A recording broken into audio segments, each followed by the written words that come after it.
On this intentional 24 journey, you've had an opportunity to meet some incredible people that have impacted me in my life. Some of those have been different roles, and some of those have been in the role of serving together on church staff. I've been blessed with the men and women that I've got a chance to serve with. One of those people that come to my mind is a guy who shares my name. His name is Jay as well. He's known as Jay Reber. And Jay is probably, when I think of the most gifted person, minister that I know, nobody holds a candle to Mr. Jay Reber. He is one of the most compassionate, caring, loving, pastoral, truly pastoral, being there for people in people's lives. That is the kind of guy that Jay always is. I've always appreciated that about him. He and I have had the opportunity to serve together in ministry for close to 10 years. We had a chance to do that while we were at Lakeside. He played a couple different roles as student pastor, as community pastor, and ultimately as administrative or executive pastor with me when I was a senior pastor there. And I remember when I was in ministry and I was thinking about going into being a senior pastor, I had always played the role as a staff member of being the implementer, the guy who did and put into practice a lot of the vision of the senior pastor. And I thought when I came to that position, I needed somebody like that in my life. Little did I know that God was going to bring a Jay into my life to play that role. And he has always done an incredible job. I don't simply consider Jay Reber to be one of my co-workers, someone that I've had a chance to do ministry with. I don't even really consider him to be a friend. I consider him to be closer than that. He is my brother. And Jay, I want you to know, buddy, I appreciate all that you have ever done in my life. Appreciate your words of encouragement. I appreciate your belief in me and in my leadership.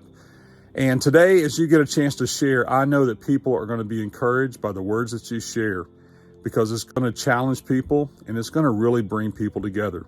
So sit back, listen to what Mr. Reber has to say, because you're going to be encouraged by what he shares with us today.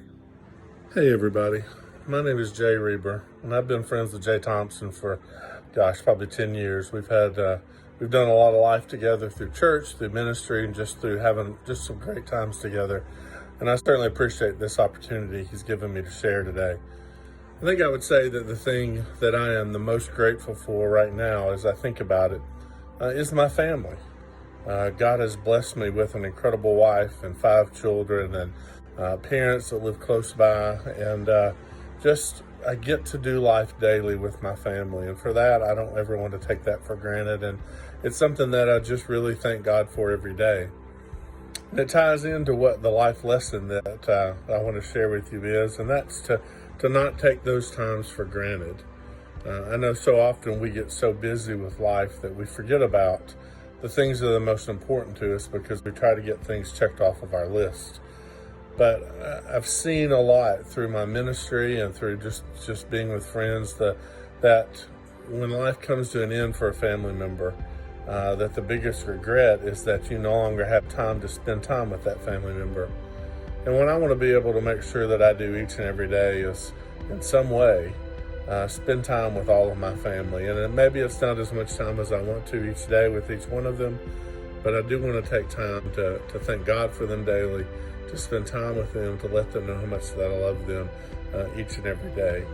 Life is busy for all of us, but God has blessed us with a family. And maybe your family might not be the perfect one. Mine certainly isn't at times. And we all fall into that trap of not being exactly who we need to be for each other.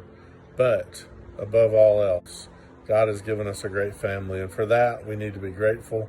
We need to just really be thankful for that and spend time with them each and every day in whatever way that looks like. For those that are close by or for those that are far away, find ways to share daily with them how much that you love them. So my life lesson is, don't take for granted the family that you have.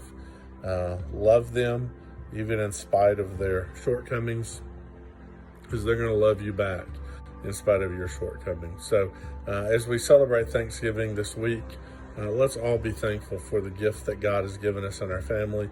Let's So let's work together to spend more time together with your biological family and with those at work or school or wherever it may be, those that you call family. Do what you can to spend as much time with them as possible. Thanks so much. Have a great one. Happy Thanksgiving. You know, in life, we do what Reber said. We take for granted the relationships in our life if we're not careful. And as he laid out there for us, I think that is something we all need to do. We need to take account. We need to look at the relationships that we have in our life with our family, with our friends, with those people that God has put in our life. And we need to ask ourselves, am I taking those relationships for granted? What does that look like? That means assuming that somebody's going to do something. That means that we don't say thank you when we need to. We don't say I love you when we need to say that. We don't say I'm sorry when we need to say that as well. So as you look at your relationships in your life, which ones are you taking for granted?